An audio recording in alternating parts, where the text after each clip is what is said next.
Hey guys, Cybertron Zheng here, and I'm really excited to be doing this video because if you couldn't tell already, this is my 10,000 subscriber special video. If you guys didn't know already, I hit 10,000 subscribers earlier this week, and I just wanted to say thank you all so much. You all really mean so much to me, and the support for this channel has been overwhelming. So you guys are awesome. You're all the best, and really, I can't wait to see where this channel goes from there. But let's get right into it. So I told you guys that I would be doing a question and answer video where I answer all the questions you guys had. I'll try to get to as many as possible. I reached out to you guys on both Twitter and on YouTube, and I have about like 8 pages of questions actually just printed out prepared here. So let's get right into it. All right. So the first question comes from Jitsu Physics from YouTube. What do you see yourself doing 10 years from now as far as studies go? Excuse me. What do you find most interesting? Also, if you can, tell us more about your school. Okay, so really interesting. More about personal life, but in 10 years, I really don't know. In terms of career, I have no idea what I want to do yet. It really depends on what I want to study in college. I know I really want to get into business. That seems like something I'd be really interested in, but math has always been a passion of mine too. But who knows, maybe working for a cool business company. Studies, what I find most interesting, it's always been math, like I mentioned earlier. I love physics, though. I took that last year in school, and that was one of my favorite courses too. And my school is, I go to Trinity School, which is a private school up in the Upper West Side. And I was lucky enough in 5th grade to get a scholarship to go there through this program called Prep for Prep, which helps minority students in New York City get into these advanced private schools. So I got into Trinity. I've been there since 7th grade. It's a really, really competitive school. We send around 50% of our kids to Ivy Leagues every year. So that's kind of crazy. But all the kids are really nice and smart too. Really, everyone's really well-rounded as people. It's really incredible. The community is insane in a good way. And it's really humbling being around so many intelligent people in terms of both teachers and students. And I learn so much every day. So I'm very grateful to be at my school. But it's also very scary and challenging because the people you're surrounded by are all so crazy smart. But they've all been really nice. They've been totally cool with the whole Pokemon thing. I'm not afraid to tell them, and it's actually a thing that I'm rather proud of, and they're all pretty chill about it too. So I'm really happy for that. Next question comes from Boyang Zhu. This one talks about Worlds last year. He says, as much as I hate to bring up a sore topic, could you talk a bit about your matches against Ryosuke at Worlds last year? What was going through your head as Rotom missed every single Will-O-Wisp it tried to hit? Is it common to see luck-based strategies such as Thunder Wave and Swagger at top VGC tournaments, and how often do those strategies really win? Great question. My thought process was really when the first couple Will-O-Wisps missed, I know I missed I think 1 or 2 in game 1, which I ended up winning anyway, so I wasn't too disheartened by that. But game 2, if you guys didn't know, basically how Worlds works, it's a best 2 of 3, and we were in the semifinals. So the winner of that would obviously advance to the finals of the World Championships. So I won game 1 even after some bad luck, and in game 2, on the first turn I predicted his Landorus to U-turn out into a physical attacker, so I Will-O-Wisp the Landorus instead of Hydro pumping it, and I made that prediction correctly because Conkeldurr came in. The Will-O-Wisp missed, then he Thunder Waved my Rotom Wash, and then I missed another Will-O-Wisp the following turn, so that really sucked. Thought process really was, oh no, that's bad, and then oh no, that's bad. Game 2 I kind of lost after a couple of turns, and game 3 was really the disheartening one because it went down to the very end, came down to the Swagger turn. Once that Swagger hit, I was like, oh, is he really going for it? I mean, normally when your opponent goes for a Swagger on your physical attacker, it's kind of like a sign of desperation. So I was like, oh, maybe this game is mine. But then my Cresselia was fully paralyzed too, so kind of lost hope there. But in terms of actually answering the question, my matches were really, I was just like, oh, I kind of let him roll the dice. In my mind, I was just set on winning the game, and when things didn't go my way, I was kind of disheartened, and it kind of got me upset inside, so I wasn't thinking as properly as I should have been. And those strategies aren't that common. I mean, Ryosuke didn't rely on it, but it was a great way to, beat things that he had bad matchups up, and it was a really smart idea. If you're using Thundurus, you normally have Thunder Wave for paralysis, so might as well just add Swagger, right? But yeah.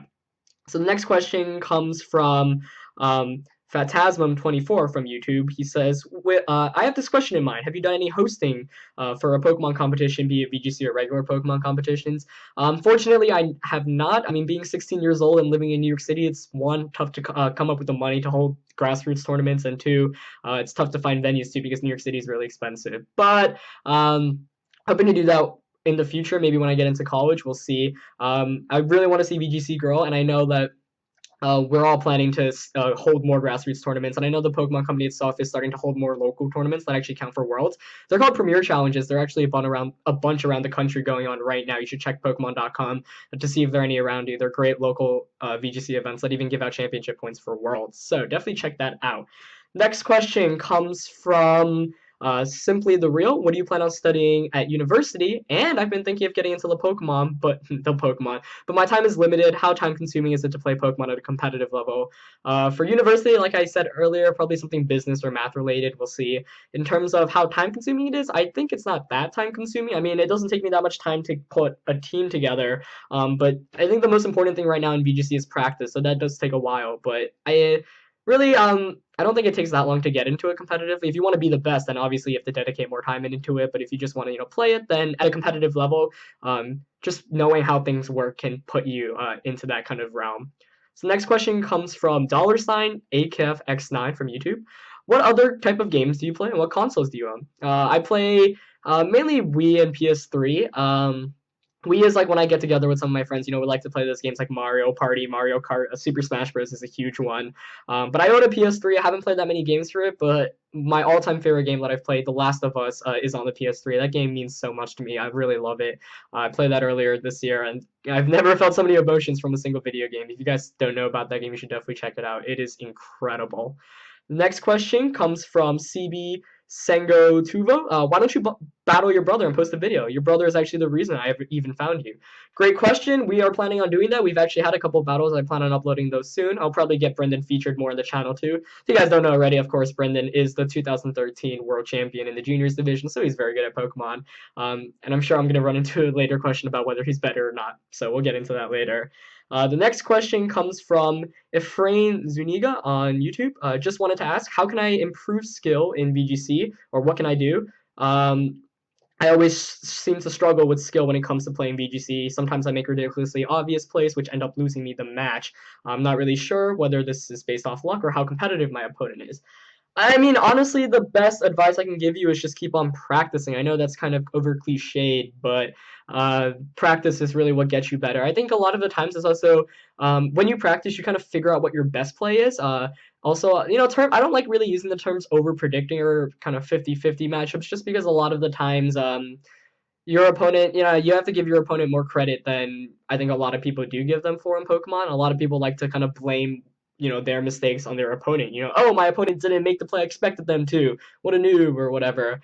So I think as you get into higher levels of VGC, you really have to assess every possible move your opponent can make and use kind of math or probability to determine which one the best one is. Also, not getting flustered over luck is a big one. A lot of people just lose it after getting unlucky, and luck is a part of any VGC match. And if you want to, always win or win as much as possible, you kind of have to accept that. So, really playing to get better and trying to figure out what your move is at all situations is really my best piece of advice. Next question, comes from Victini Kage on YouTube. What music do you listen to? Really interesting question. I listen to a lot of different music. I actually really listen to anything as long as it sounds good. So if you guys could give me recommendations, that would be awesome. A lot of it is like modern kind of rap. For example, Hoodie Allen, G-Eazy, Jared Evan, D Pride. There are a lot of them are YouTube based, but I also listen to obvious other stuff. DXX, David Choi is one of my favorite YouTube musicians. I found him through Wong Fu Productions, which is one of my favorite channels on YouTube. He's really awesome. I don't know. I listen to everything. Kendrick Lamar is one of my favorite artists right now. I also like to listen to just like hip hop kind of soundtracks, ones that don't have lyrics over it. Nujib is one of my favorite guys. But yeah, I listen to anything. If you guys actually have any song recommendations, please let me know. I love listening to all music, especially because I commute over an hour to school every day. So having music is a nice way to kind of get out of everything. The next question comes from Le Tempura on YouTube. This was also a really interesting question. It's also about Worlds last year, and he asks why I gave him a handshake, my opponent Ryosuke, after game 1 when I win. He says, in the fighting game community, we don't shake hands until after the set. I mean, the real reason is because in Pokemon VGC, we just tend to acknowledge a good game after any time, whether it's a best 2 of 3 or a best of 1. At Worlds, I know I shake my opponent's hand after every game in a set, not just the entire set. It's a practice that I think a lot of people do. When you get to the Worlds level of VGC, everyone's really respectful, and everyone, just says, we're all a good community, so we all just shake hands to acknowledge, good game, good luck in the next matches.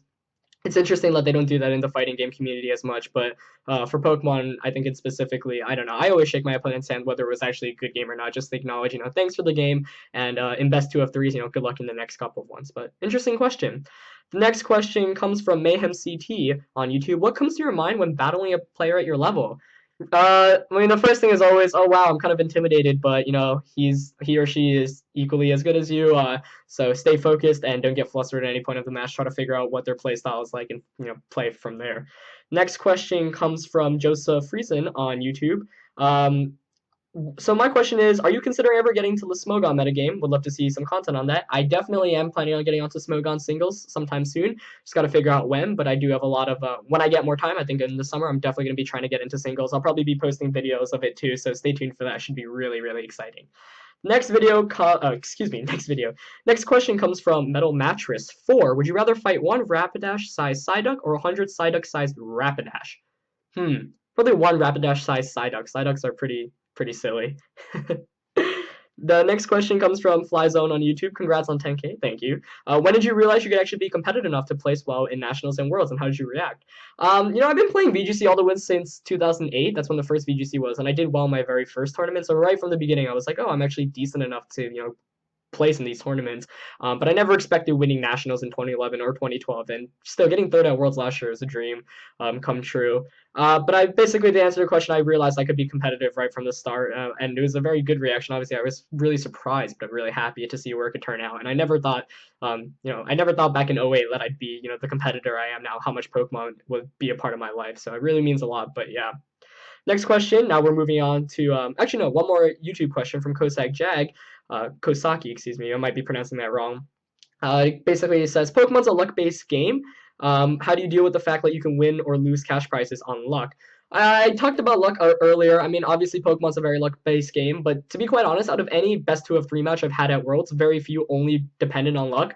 I've been eliminated from a bunch of tournaments in terms of best 2 of 3, and a lot of them were luck-based. You know, if I got a bit luckier, I could have won. But the most beautiful thing about VGC is in all those sets that I lost because of luck, there were so many things I could have done better to actually win. A lot of the times I look back, I'm like, wow, why didn't I make that play? So that's kind of the beauty of VGC. There's so much, and Pokemon in general, but double specifically in VGC.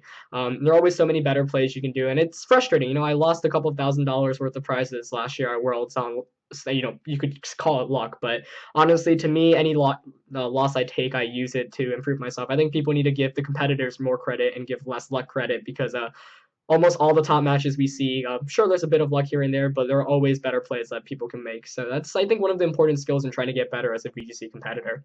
So now moving on to Twitter questions. This one comes from Assault Vest. Would you rather, who could win in a fist fight, Ghastly or Voltorb? I think I'm going to go with Ghastly. Ghastly's a boss, man. Smog Char32 asked, do you wish you played your World Series differently last year? Back to Worlds again. I mean, yeah, I do. There are a bunch of plays I could have made that were better. And I mean, once again, in terms of improving yourself, yeah, there were definitely a bunch of plays I wish I could have done better. I shouldn't have relied on Will-O-Wisp as much as I did because obviously kind of came back to bite me in the butt. But yeah. Next question comes from Hibiki VGC. Turn 1 Stragger strats, yay or nay? Nay, never, nay. Vigor by Fink asks, has school ever gotten in the way of your VGC career or vice versa? For the most part, not really. I think I'm pretty good in terms of balancing it, but it's still tough, especially with YouTube trying to maintain both. But I'm okay at time management, so it hasn't been that bad of an issue, fortunately. The next question comes from Real Taylor Hut. Are you single? LOL. Hashtag ask Cybertron. I indeed am single. Next question comes from Swagtastic Guy. Have you ever caught them all? If so, on what game? And what methods did you use? I have not caught them all. I'm a very bad Pokemon trainer. I'm sorry. Next question comes from Profan Swammy. Would you rather your mermaid be top half fish or bottom half fish? Bottom half fish, I guess. Snivy102 asks, how do people outside of the Pokemon community usually react when they learn about your VGC accomplishments? They're really amazed by it. It's like I said earlier, you know, the kids in my school think it's cool. All my friends outside of school think it's cool. It's a great way to, you know, break conversation too. I'm perfectly happy with it. So it's something that I'm very happy to have. And basically people in this community are really awesome. I think living in New York City helps a lot too when everyone's so diverse and everyone does so many different things already. So to them, being like a competitive Pokemon player is actually cool. So I'm happy for that. Next question comes from Andrew Zheng, a nerd and read. Out of any battle you had, which was the most enjoyable and why? Probably 2012 US Nationals, top 4, game 3 against Paul Chua. That's actually on my YouTube channel. Basically, I thought the game was over. He got a crit on my Garchomp with Ice Beam through my Yache Berry, and in the end, I didn't know my Scizor damage calculations very well, and I thought I needed a crit to win, and the whole crowd was chanting crit, crit, crit. And when I saw that Conkeldur's HP go to 0 without a crit, I just jumped up and I started cheering, and eventually I won my second national title from that. So like that was a crazy experience. And that was probably one of the craziest battles I've felt most enjoyable from, just because when you feel like you're about to be eliminated, but then you end up winning and advancing, is crazy, and that's the reason why I ended up winning my second national title. So that was a crazy game. Next question comes from Jay Noivern. What's your favorite non-fully evolved Pokemon? Do you think Eviolite is of any use in VGC? My favorite non-fully evolved Pokemon, probably Scyther. I use Scyther a bit, mainly because back in 2012, Wolfie Glick, one of the best VGC competitors in America and the world, he was letting me test his Worlds team with him, and he used Scyther at some point in that, and I saw that Scyther was actually pretty cool, and it was actually good. He almost used it at Worlds. I think Eviolite is of use in VGC. Last year at Nationals, US Nationals, we saw Shatar use Eviolite Mischievous to get second, which is insane. And there are always cool Pokemon with Eviolite like come to use. Sejun Park used Magmar to get top 8 at Worlds last year. Really excited to see what there is in store this year. Next question comes from Jack Sandstrom on Twitter. Why Cybertron? Funny question, actually. I made my Smogon account back in 08 when I actually got banned right away because I was underage, but I made my Smogon account and I just watched Transformers, and so I was like, oh, it's the coolest thing I could think of. So I went with Cybertron, and it's stuck with me ever since. Next question comes from, let's see, Dom is baller. What inspired you to become a YouTuber, and what type did you want to be? For example, funny guy, informative, etc. I've always wanted to be a YouTuber. I've always wanted to put myself out there, but I didn't really get the chance to, or the time to, or the resources to until this year. I finally, bought my webcam, bought a 3DS capture card, realized I don't need to play seriously until Worlds this year, so I had some free time for VGC, so I got into it. I've always been on YouTube, watched a lot of videos, whether they be Pokemon or non-related, and to even say that I get to put content that other people watch out there is really, really cool. I try to be informative and funny, but as real as possible. And really, I wouldn't be here without any of your support, so just thank you all so much. But my biggest goal on YouTube is just to offer the best kind of information I can to you guys for VGC, and offer high quality content. I really believe in high quality as well, and hopefully I've been doing that. Next question comes from Wolf Verlis, not Verlisify. Do you prefer this year's VGC format or the 2012-2013 format? It's interesting. I haven't found success such much in this format, but I think this format stresses creativity.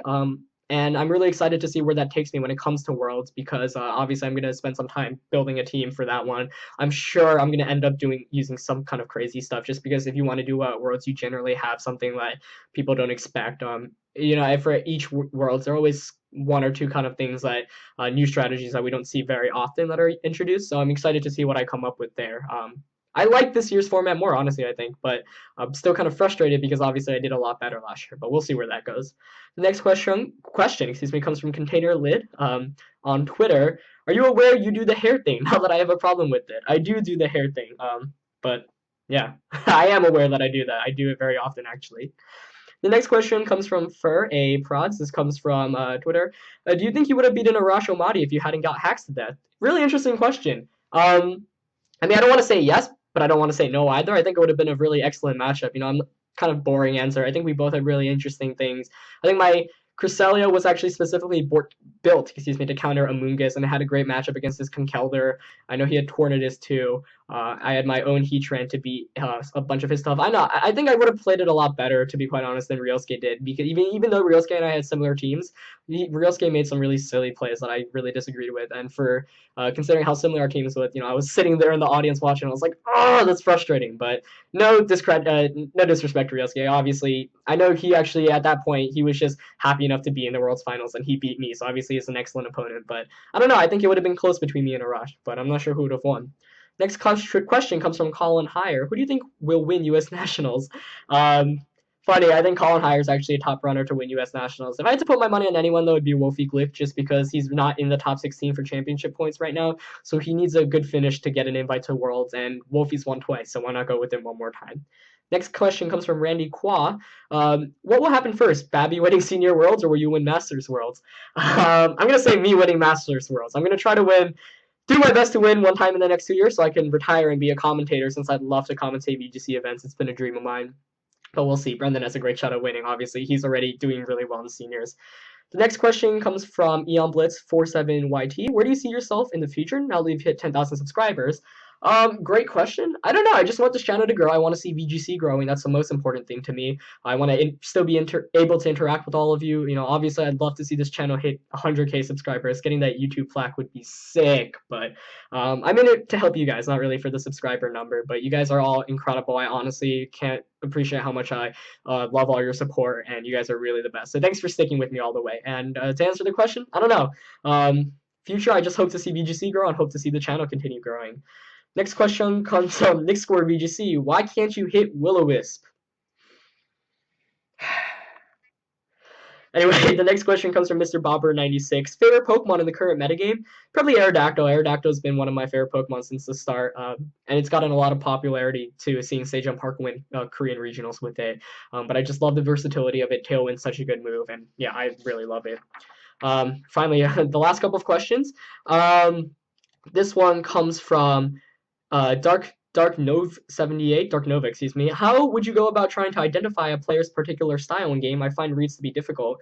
I mean, normally I like to scout out my opponent right from the start, go with some safe plays like protecting or switching to see whether they're really aggressive or not as aggressive. It's tough identifying a player's playstyle in game right from the start because, especially in best of ones, because often while you're trying to identify it, they may pick up a crucial KO. It's more important in best 2 of 3s, but a lot of it is just playing on the defensive end and figuring out what my opponent's doing throughout the course of the game. And the last question comes from ACWOAE on Twitter. Are your parents into Pokemon? I wish they're not, sadly. Pokemon's before their time. I mean, after their time, excuse me. And I've tried to get them into it, but they haven't really found the interest. So maybe one day. But yeah. Anyway, guys, that's it. 21 minutes of me answering your questions. If you guys had a question and I was not able to get into it, I deeply apologize. I will try my best to get into them next time. I do plan on doing another question and Q&A, video very soon. But yeah, that's it for this video, guys, and I'll see you next time. Thank you so much once again for 10,000 subscribers. I love you all so much, and I can't wait to see where this channel goes. All right, see you next time. Peace.